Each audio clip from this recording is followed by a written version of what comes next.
Good evening.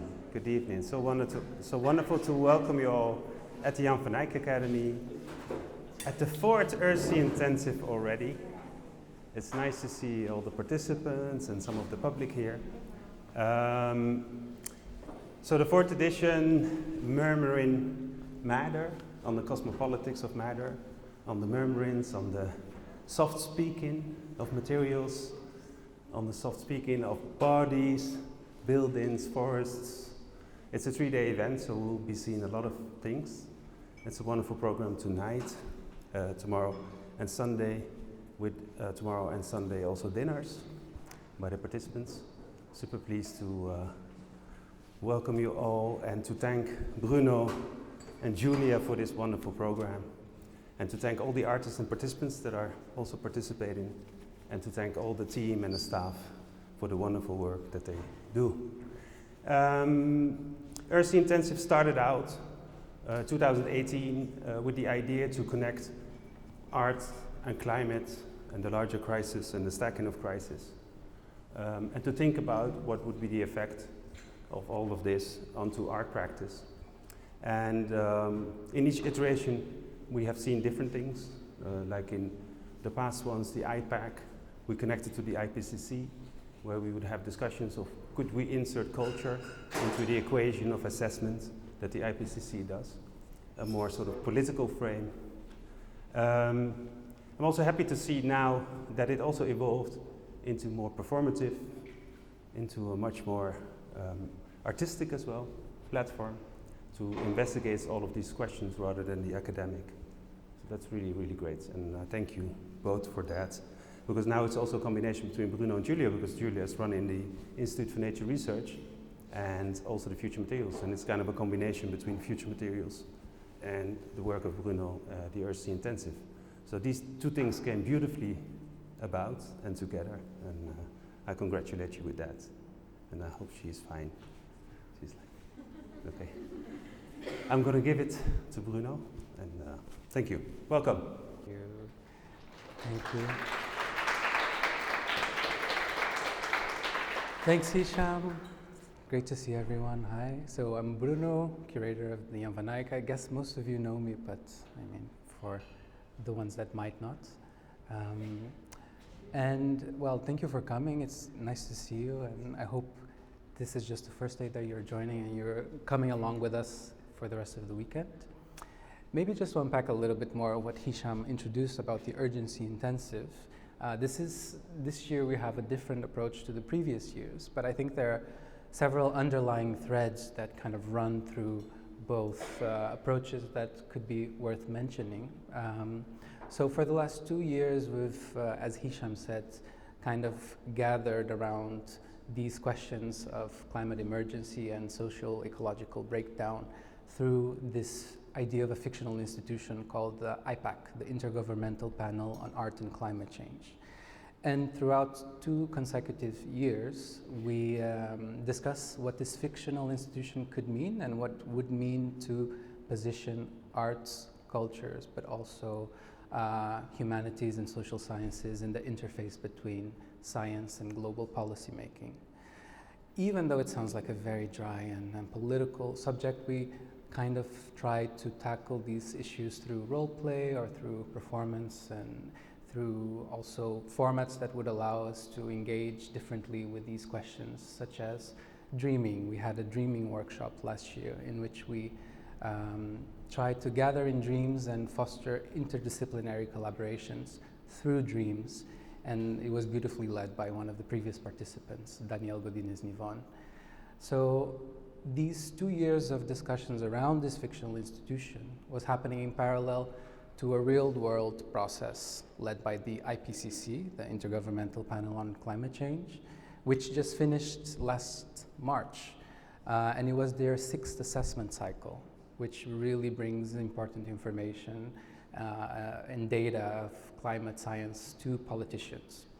So this year we have a radically kind of different approach that is rooting all these very big questions into very tangible things. So either materials or our immediate surroundings, and also things that lie within us. But I feel that in the framework and also in the big questions that we can unravel through the specificities of these materials that are a lot in common with what the Urgency Intensive has set out from the beginning. So throughout these 3 days, which actually started with a prologue last week during museum night, where we had an evening full of contributions from participants, we will explore through walks, talks, somatic experiences, dinners, and all of that, ways in which we can kind of rehearse to be more attentive and maybe more empathic to these material realities and agents that are around and within us, in order maybe to access these very big and complex questions from another angle. So I've had the pleasure to work with Julia, and before I give the mic to you, Julia, so you can unpack a bit more, I'd just like to welcome you again to join us tonight and also in the upcoming days. Thank you. Julia. Thank you, Bruno. Thank you, Bruno, and welcome everybody. Very nice to see you here. I will just pick it up from what Bruno and Isham just said in order to stress once again how important it is and how actually the idea of acknowledging the processes of erasure that happen behind what we call the social ecological crisis is important, and processes of erasure that we might also call epistemological violences. So it's crucial, like in times like the one we are living, to train our minds and bodies in order to acknowledge these narratives that have been suppressed by centuries of colonial and extractivist modernity. So what I'm saying is nothing new. There are a lot of environmentalists, ecologists, artists, politicians, activists, and community leaders all around the world, in different parts of the world, that have committed their work to this cause, that have been working very hard and fought in order to integrate certain voices and certain presences in political arenas. And of course, the IPACC is one of these examples that we have tried to recreate here at the Jan van Eyck by trying to combine in this speculative exercise different epistemologies, different voices together. But thinking about this urgency intensive, we also realized that this is not enough. We realized that there are like certain voices, certain subjectivities that are still not or cannot or do not want to be included in certain political arenas. And we are following the plea of Isabel Stengers in her cosmopolitical proposal, where she's inviting to slow down in order to be attentive to the murmurings that are surrounding us. So we wanted with like the program that we have set up, we wanted to engage with practices that might foreground other ways of connect with subjectivities that might not be part of political discourse, but they are still shaping bodies at multiple scales. So we have set up this program, which has started indeed on Friday, and that will continue throughout the upcoming weekend. And we thought about this opening moment as a preparatory event to what will unfold in the upcoming days. So we want actually to invite you through 2 moments, a ritualist reenactment and some somatic listening exercises to engage in a process of de-learning or undoing that might trouble or possibly subvert certain structures, tenets, or traumas, for instance, or a way of perceiving that might have prevented us to be attuned or to connect with the murmurings that are shaping our inner and outer worlds. So before introducing our first artist, I just want to share a practical note with you. The whole program is being recorded and will be available in the upcoming months online. If any of you doesn't agree to be recorded, please come to me, Bruno, Isham, Anne, or Margarita, and we will make it possible for you not to be present in the final footage. So now I will introduce our upcoming artist who will guide us in this first ritual reenactment, which is grounded actually in the body building in which we are gathered today. And she's Kate Pickering, a London-based artist, writer, and associate lecturer in fine art critical studies at Goldsmiths, University of London.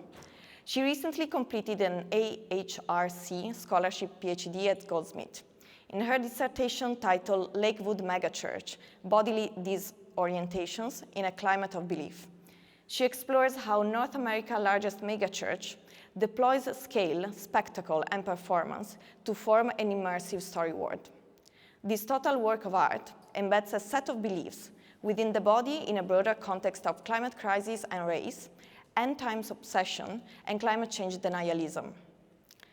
Alongside her dissertation, Pickering has produced a book-length work titled There is a Miracle in Your Mouth, based on a series of site-based performances. Pickering has published, performed, and exhibited both in the UK and abroad. She runs Mystic Voices, a research group for artists working with the Christian visual tradition, and co-runs Peer Session, a nomadic critic group for artists. So I will now invite you to follow me towards the beginning of this ritual.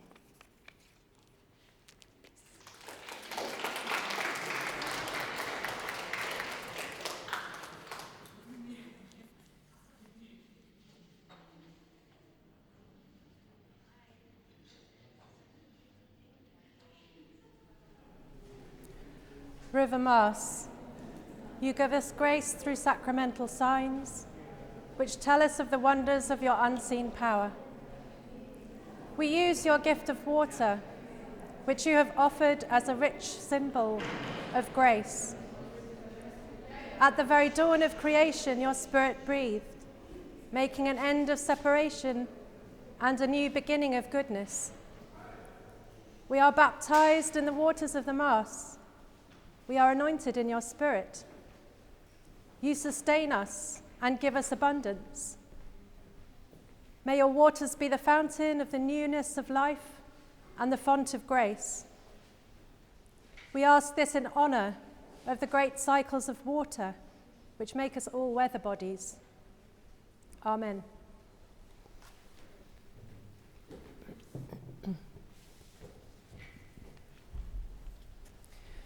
Let us come together to echo a blessing in and for this building of bodies at the start of our gathering for Murmuring Matter.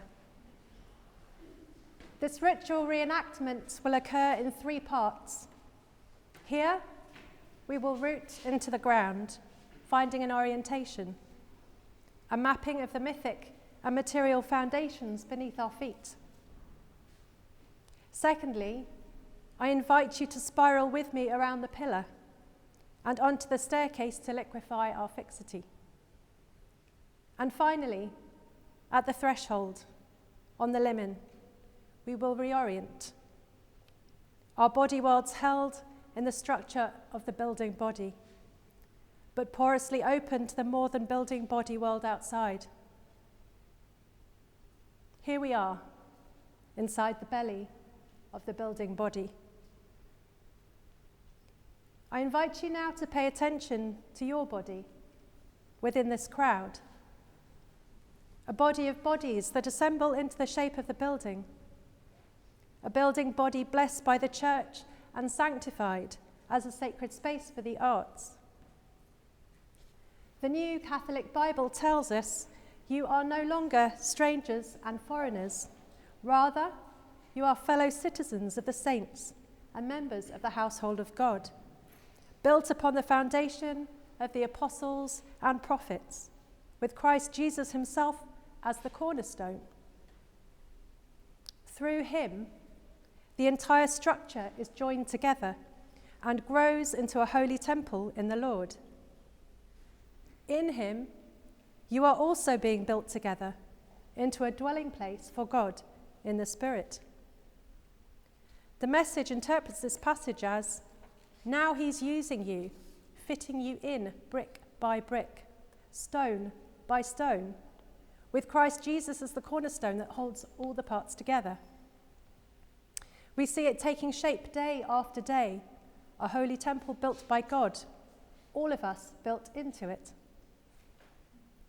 Your body, a container, enclosed in the container of the crowd, the bodies that make up the living container of the building. Pay attention now to your breath, to the rise and fall of your chest. Pay attention to the shared air around you, the atmospherics of the building body in which we are enclosed.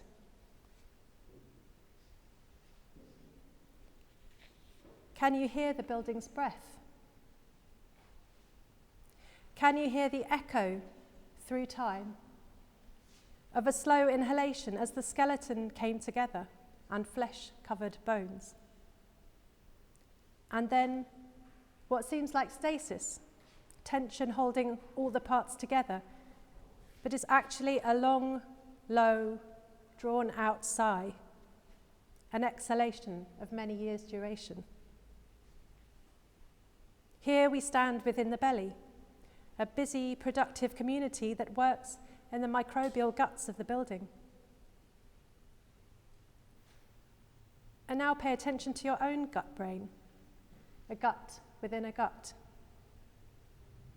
Think with your belly now. What does it tell you?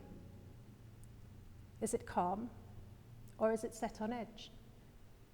Is it churning or empty, tumbling air echoing through its own arched halls? Does it need soothing? Does it need to be stabilized with a foundation story?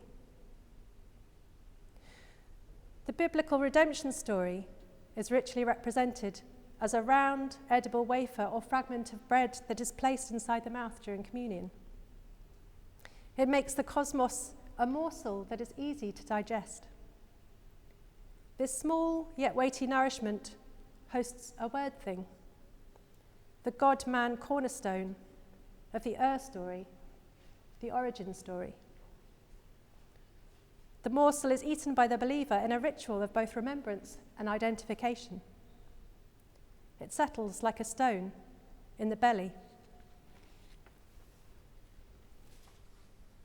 I invite you to share in this offering. Take a morsel and pass it on.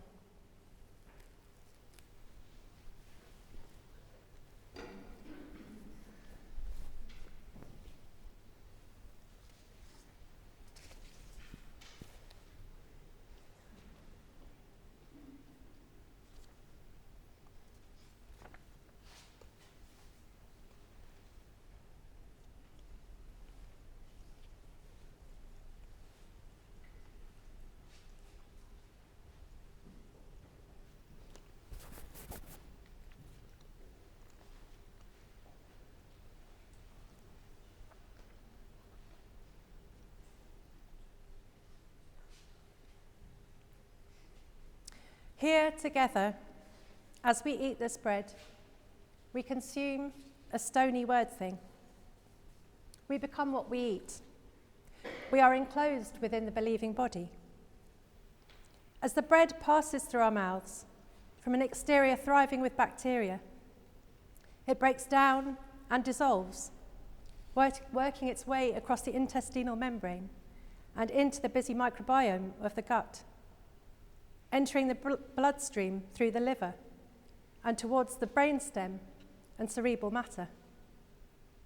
The immanent transcendent digested and absorbed. What do we swallow here? What word things do we ingest that make meaning settle inside us? Minerals conducted by water also flow through the transmuting matter of the body, a shifting liquid lithic. The body converts the mineral calcium into bone. This inner structure enables us to stand, to walk, to be grounded, resisting collapse. The lithic surrounds us, shifts slowly through and within us. It forms the ground, both inside and out. The etymology of religion is the Latin religare, to rebind, reconnect, revealing its role in binding a people to a cosmology, to a stable story world. The narration of myth, or mythos for the Greeks, is the telling of a story that reveals the cosmos as it truly is, revealing the origin of the world and humankind. The myth story stabilizes us.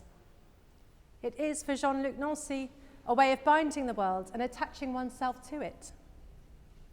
Myths, of which the story is one form, provide an orientation, an authorized way of being a human in the world, a foundation upon which a community is built, revealing the intimate being of a community.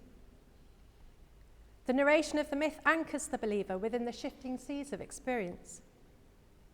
The orienting structure of the myth is not an abstraction, it forms embodied experience.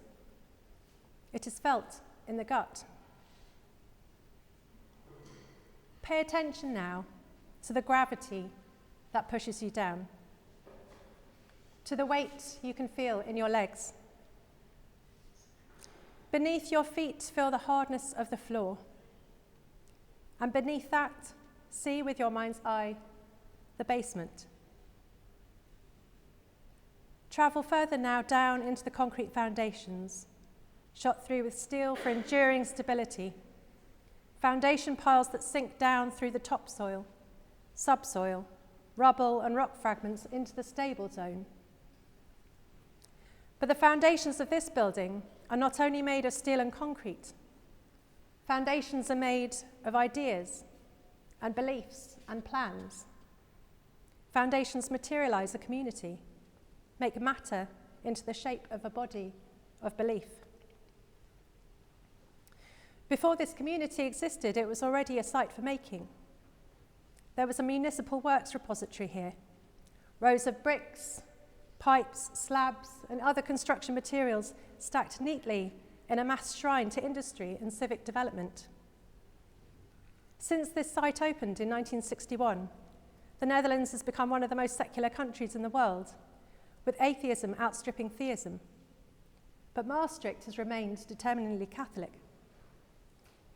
In the Netherlands as a whole, agnosticism and eatism, the feeling that there must be something, predominate. This certainty, uncertainty, is felt in the body as vacillation, the spiraling vortices of not knowing, of what might be, of what could be imagined. Limburg's history is shot through with Catholicism, but this sacred space covers a longer history of worship in the area.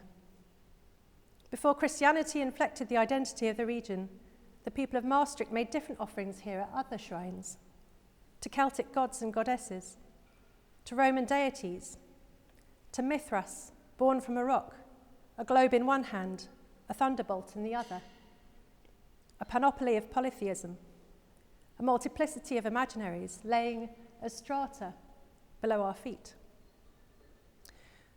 However, below the Yika Quartier are stream deposits from the Holocene, this interglacial period in a long ice age. Close nearby are the more ancient strata from the Pleistocene, where we find shallow marine limestone and river deposits. The limestone is comprised of skeletal fragments of shells, fossils, and other marine life. Our foundations sit above a porous rock that was once a shifting, unstable, watery milieu, one that was not fixed, but in flux. In medieval Europe, the ship is symbolized as a boat bearing souls across life's passage, navigating the dangerous waters of temptation. The ship is an ark, a place of sanctuary and survival. The mast is emblematic of the cross, and the hull is termed the nave, the space for worship where congregants gather. The etymology of nave is Latin for navis, ship. The vaulted ceilings of churches and cathedrals, their lofty heights echoed here at the Academy, mimic the watertight interior of the hull turned upside down, appearing also as a skeletal rib basket, a building body container. I invite you now to follow me and see our bodies as we rotate around the pillar, mirroring the movement of the elliptical black discs of the Academy logo, steps into a process of change. And then find a place on the staircase, looking up or looking down.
Sara Ahmed speaks of a sense of orientation arising when we have our bearings, when we know where we are. Familiar objects form our anchor points. For Ahmed, to be oriented is to turn towards certain objects, those that help us find our way. These orientations enable us to feel at home. Our beliefs result from and produce these orientations. Belief becomes a repetitive, reinforcing habit and an orienting habituation within a religious habitus. To live within a believing community creates bodily sensations of being grounded. The stories we tell about our histories and beliefs stabilize us. On the 13th of May, 1948, falling on the day of St. Servatius, patron saint of the city of Maastricht, religious and secular authorities signed a charter establishing an arts academy, established on the belief that Catholicism should find visual form here in Limburg. Every 7 years, a procession of St. Servatius relics is made around the city, beginning with a drink from the spring that leapt into life, where the saint struck his crozier on the ground. The Academy initially meets in the Sepulchrine Church and Bonafanten Convent. 7 students begin on the 1st of October, based on their drawing, modelling, and knowledge of art, religion, and literature. But it is art as a reflection of the times that forms the ethos of the school. And the students' modest first motto is "Making Do," a play on Jan van Eyck's motto, "As best Eyck can." In his opening speech for the Academy, Reverend Leo W. Linson states that the Academy will seek to spread the Catholic light of divine and human beauty across the Netherlands. If faith might be thought of as a locational strategy, orienting the believer towards certain objects, images, and texts, then disorientation is a loss of this identification, a dislocation from the normative anchor points of identity. The etymology of convert is to turn about or around. To not have faith is to be lost. To have it and then lose it is to be fallen. And yet, the unpleasant sensations of disorientation, of losing one's bearing, opens up new pathways leading us askance, down unfamiliar roads that have not yet been trodden. On the 14th of January 1961, the Academy opens. A crowd of dignitaries, including the Bishop of Roermond, come together for ceremonial rituals where the civic and religious blend. In his speech, Dr. J. Peters frames the artist as seer, as a visionary that reveals the truth of man and world, that creates a world in his own right. Creative use of material and sense of poetic vision are one. Such statements echo the quasi-spiritual calling of the artist as both priest and mystic, enmeshing immanent world and transcendent experience. Monseigneur Ronken, his mitre like 2 flames from a candle, is followed by 2 clergymen in flowing white vestments as he proceeds through each room in the Academy. He holds aloft his aspergillum, a brush or branch used for blessing, in an act of anointing the building body with holy water. It is performative rituals such as this that for Richard Schechner are laden with power and bind people to their communities, anchoring them to an identity. The Monseigneur descends the steps of this staircase. The holy water spirals out into the air, dispersing into the atmosphere, falling to the floor. The water cleanses and sanctifies the building body, authorizing it as correct, as Catholic, as holy and set apart for good works. It dissolves the line between art school and church. Built to house the growing academy, the current building was designed by the architect Fritz Pütz. Pütz is as distinguished for his traditional church designs as for his secular modernism, both forming temples to different bodies of belief. However, Pütz designs this building based on the utopian principles of modernism, but the site is reminiscent of a monastery with its cloistered corridors around a central courtyard. Yet, over time, Catholicism retreats from the light to become another layer in the strata that underpins the site. The building body forms a serene white spaceship that appears to have transcended the body, a different kind of church, austere, elegant, signalling a forward movement towards a future mankind.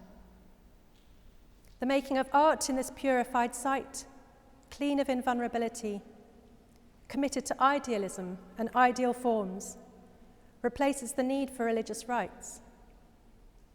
Art and design will heal a people in the aftermath of war and devastation. Science and technology will provide possibilities for reinvention. In the decades after this ritual blessing, the building body begins to shift, turning a series of revolutions, a reinvention occurring with each new director. Look into the spiral staircase now.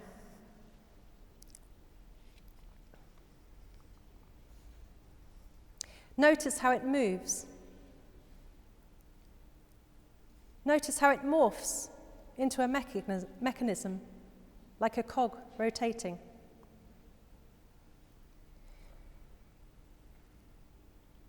As the religious emphasis is downplayed, the students become more self-directed, and divisions between disciplines, classes, and fields are dissolved. The school looks outward. International students flood in. In 1980, artist John T. Cormeling transforms the site into an art factory for 24 hours by projecting laser beams into the sky, creating an imaginary building for production.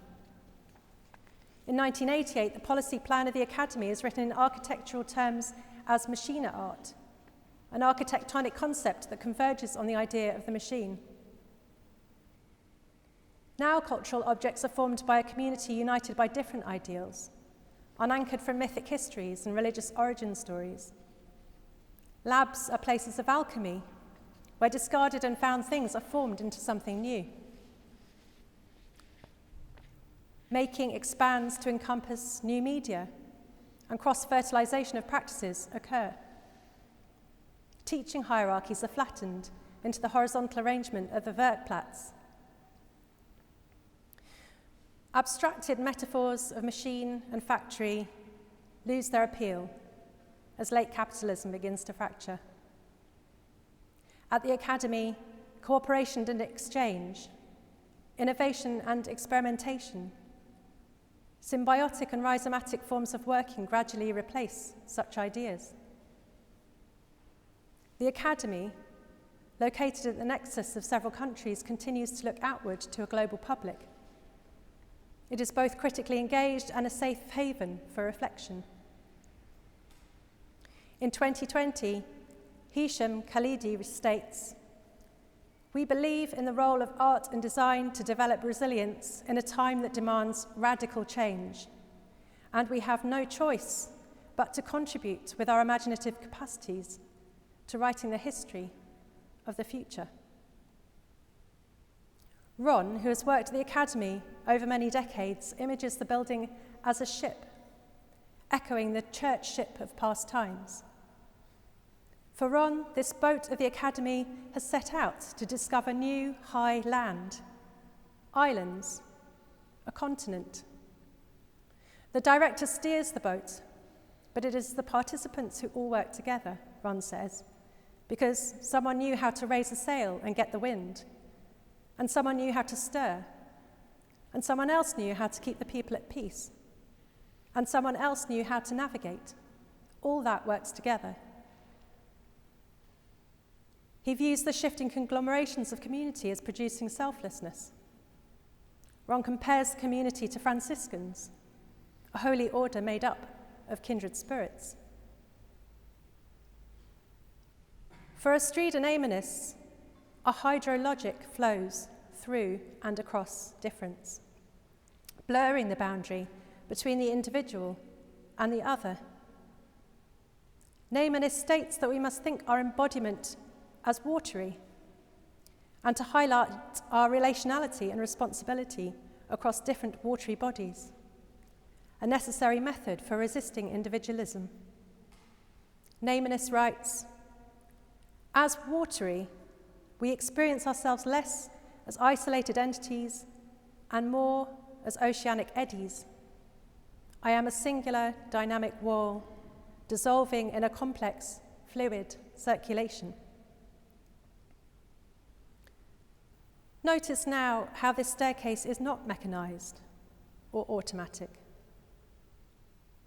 Instead, notice a gentle wave work its way down the balustrade, the peristaltic movement of a gut.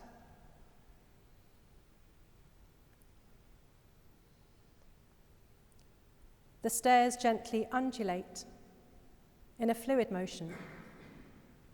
It is a living elevator.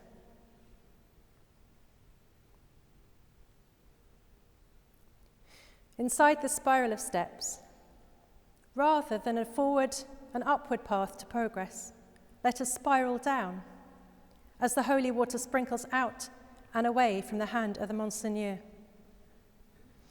I invite you to follow me now to the threshold, an orifice that admits and expels, a site of exchange.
The wall skin marks the porous bounds of this soulful site.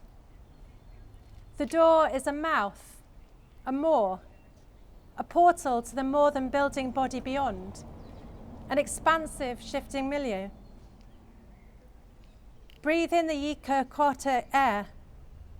Feel it as it slips in around your bodies and mingles with the atmosphere inside. And the air from the academy moves out, billowing unseen into the atmosphere and dispersing.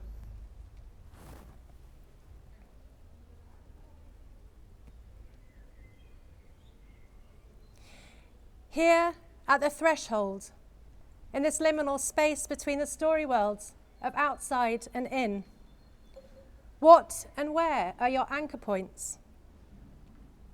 In a time of instability, of particulates in the air, and pollutants in the water, and microplastics inside our bodies, what word things now form your rituals and rites? In a disintegrating world, can the sacred space of this building body still conjure enchantment? Rather than a God-man, could your higher power be a weather body, or a river body, or a rock body? What water, breath, ground forms our storytelling now?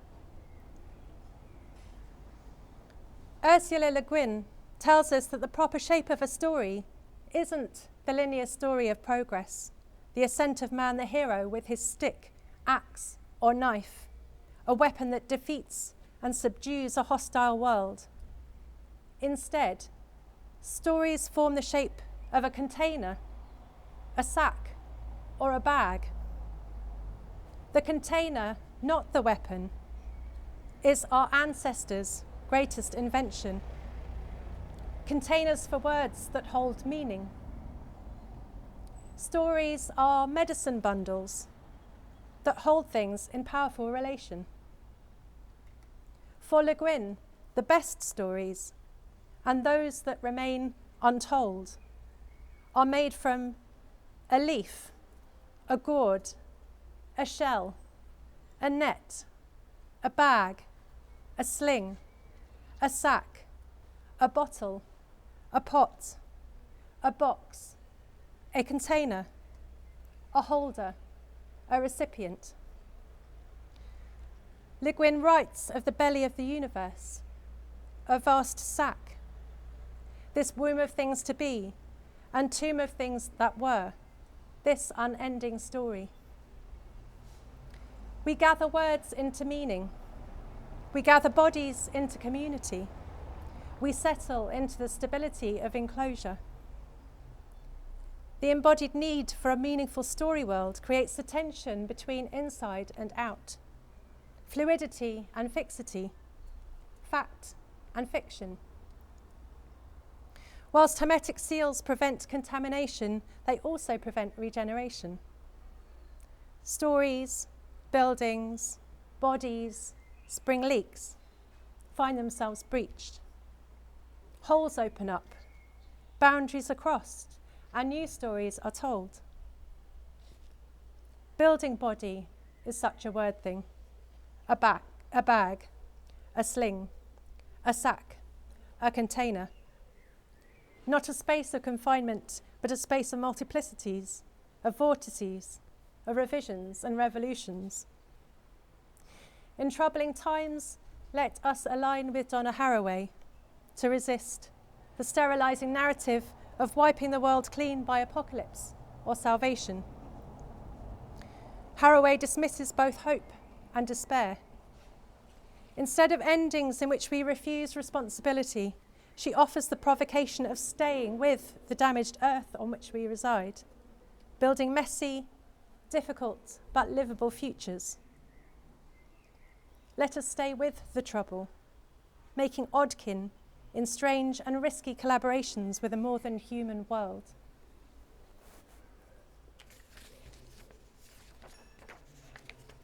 Pointing out that different gatherings of objects create different grounds, Ahmed asks, what difference does it make what we are oriented toward?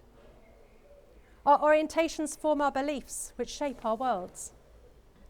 The stories we tell matter. They materialize into our lived experience. The liminal space of the mouth is the portal of the story, the words summoned from within and propelled to the outside across this bodily threshold. For Le Guin, the story of the container is urgent and necessary. She writes, "Still the story isn't over. Still there are seeds to be gathered and room in the bag of stars." A miracle forms here in the doorway, in the mouth. This miracle becomes the bearer of new worlds. It matters which worlds we want to speak into being. I invite you now to receive a watery blessing on your forehead from the Mass. And when this is complete, please follow the stairs up to the auditorium. As I draw the water spiral, I ask you to reimagine your own story within the Academy, your own watery body as a container of the material and mythic, as a sacred site for kindred spirits, for oddkin, for collaborating with and participating in the enveloping world.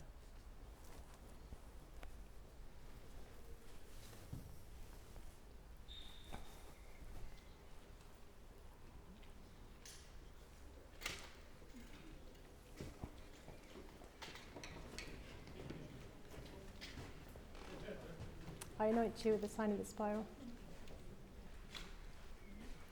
I anoint you with the sign of the spiral. I anoint you with the sign of the spiral. I anoint you with the sign of the spiral. I anoint you with the sign of the spiral. I anoint you with the sign of the spiral. I anoint you with the sign of the spiral. I anoint you with the sign of the spiral. I anoint you with the sign of the spiral. I anoint you with the sign of the spiral. I anoint you with the sign of the spiral. I anoint you with the sign of the spiral. I anoint you with the sign of the spiral. I anoint you with the sign of the spiral. I anoint you with the sign of the spiral. I anoint you with the sign of the spiral. I anoint you with the sign of the spiral. I anoint you with the sign of the spiral. I anoint you with the sign of the spiral. I anoint you with the sign of the spiral. I anoint you with the sign of the spiral.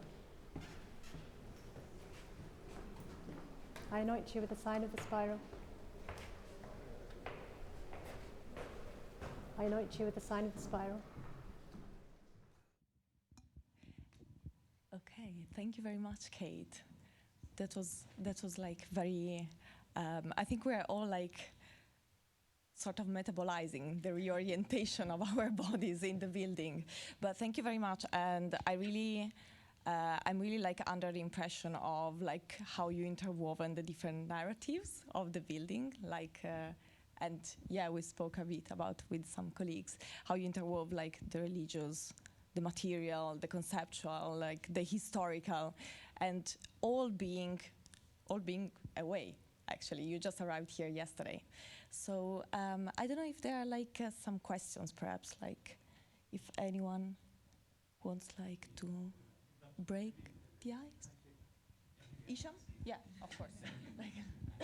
Hi, Kate. Nice to meet you. I'm Hisham Khalidi. We didn't get to meet yet. Thank you for your beautiful performance, I would say. Yeah, I was just wondering, you've never been here. This is your first time. Well, it's the first time I've been here in my body. Exactly. Your physical presence is the first time you're physically here. Yeah. I got the really, I have to say, very wonderful invitation from Julia and Bruno about 5-6 weeks ago. Right. And then Julia's been fantastic at furnishing me with lots of information, videos, photographs. So even though it's the first time I've been on site, I feel like I've been inhabiting this space in my head and sort of virtually for the last sort of 5 or 6 weeks. So And then I suppose I've also brought to bear on it my own kind of background, both, and I guess my research kind of concerns and interests around sort of communities of belief, particularly church and artistic communities, and how they function as kind of communities that cohere around certain sort of beliefs, principles, ideals. Yeah. Oh, that's super interesting. But you were incredibly accurate. Good. Yes, you were. And Phew. Yes. So I assume that the citations you make were from text that you got. Yeah. So. Okay. So Ron's. There's Ron. Thank you, there Ron. He is. He's from of the ship. The ship. Yeah, but that brilliant metaphor. So this was written. Yeah, so again, Julia provided me with transcripts of interviews with participants from a few years ago from a different project. Right. So I read through those. And then also, I suppose there is information online. I read your policy documents about the history of the site.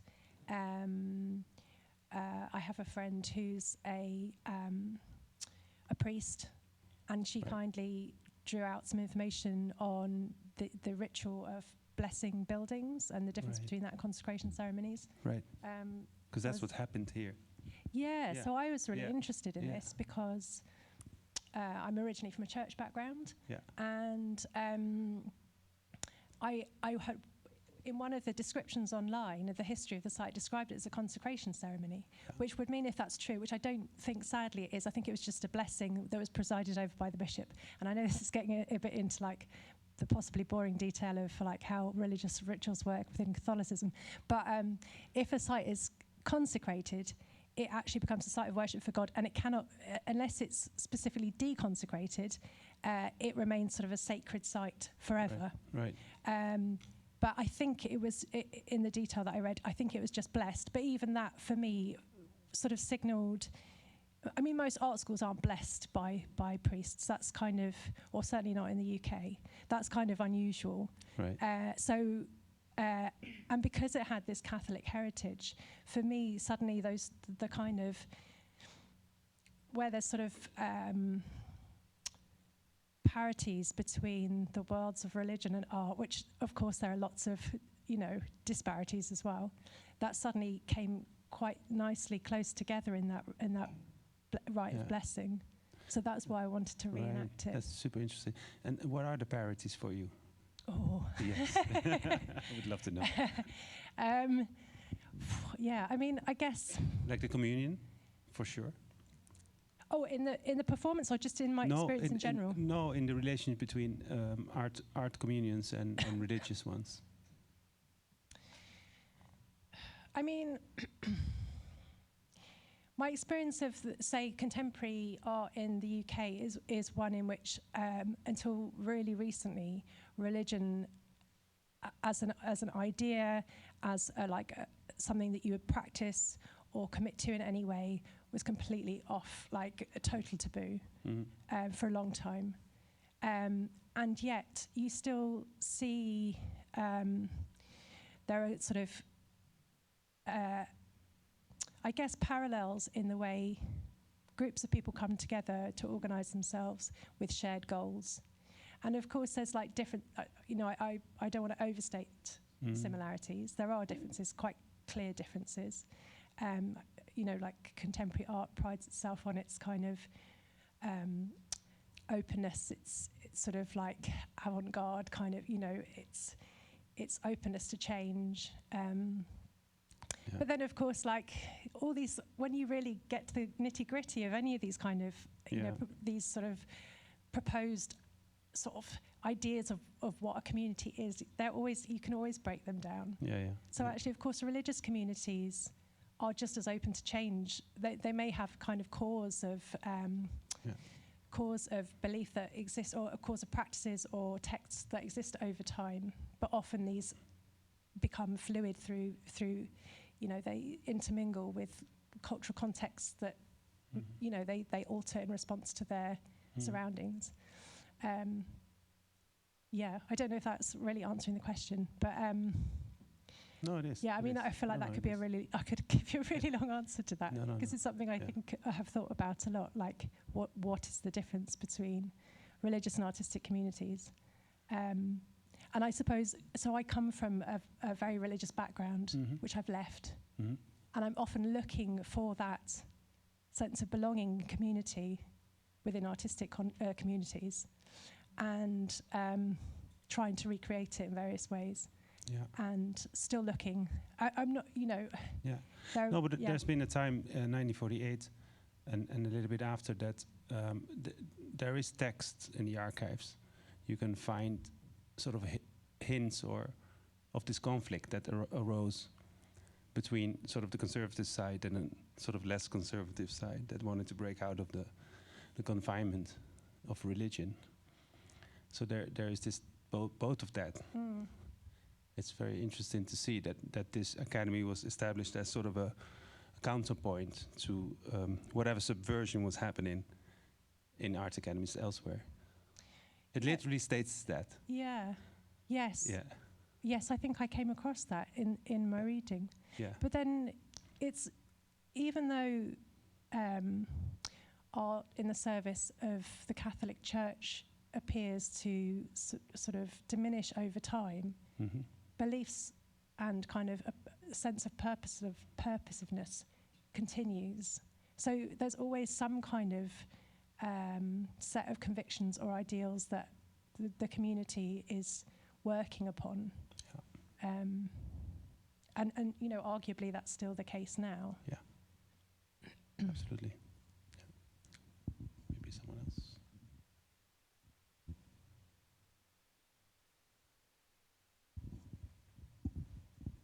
Other questions?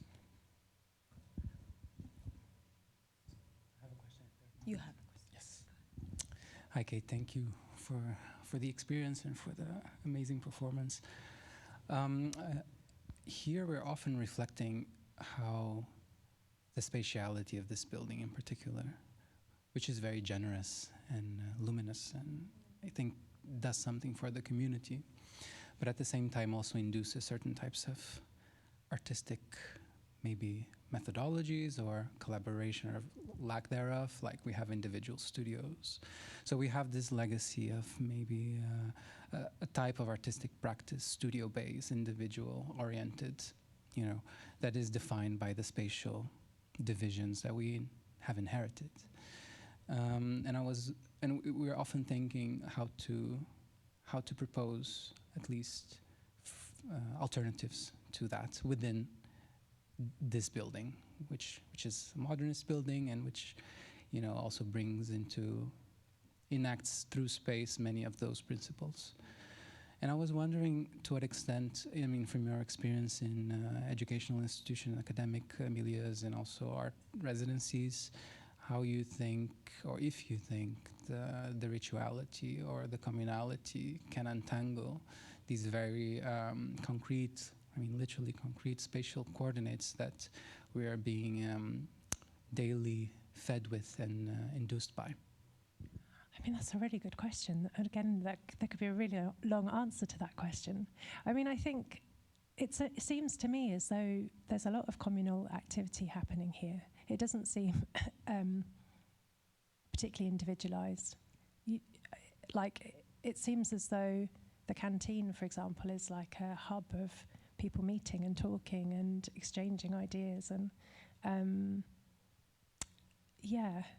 and then I was chatting to Ron earlier, and he was saying about how he takes people on walks outside of the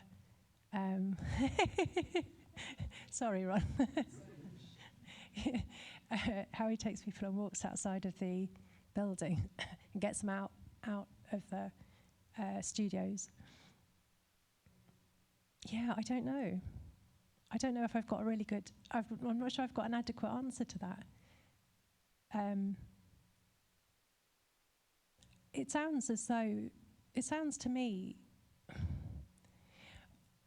So I'm just thinking back to when I used to belong to a really big church, and there's pros and cons to subsuming individual identity and needs and wants for the sake of the group. There's always that balance, right, between communal and individual needs. And within my experience of the church, individual identity, expression, whatever, always got subsumed to the group. And that isn't always such a good thing. And there is no sort of easy answer to how you negotiate that balance. I'm not sure if this is going down the right route, because you're talking about sort of how, I suppose you're talking about how the architecture separates or somehow precludes to some extent the ability of people working together. Is that what you're asking? Yeah, and even induces the practice in itself into certain directions. Yeah. Maybe potentially. I mean,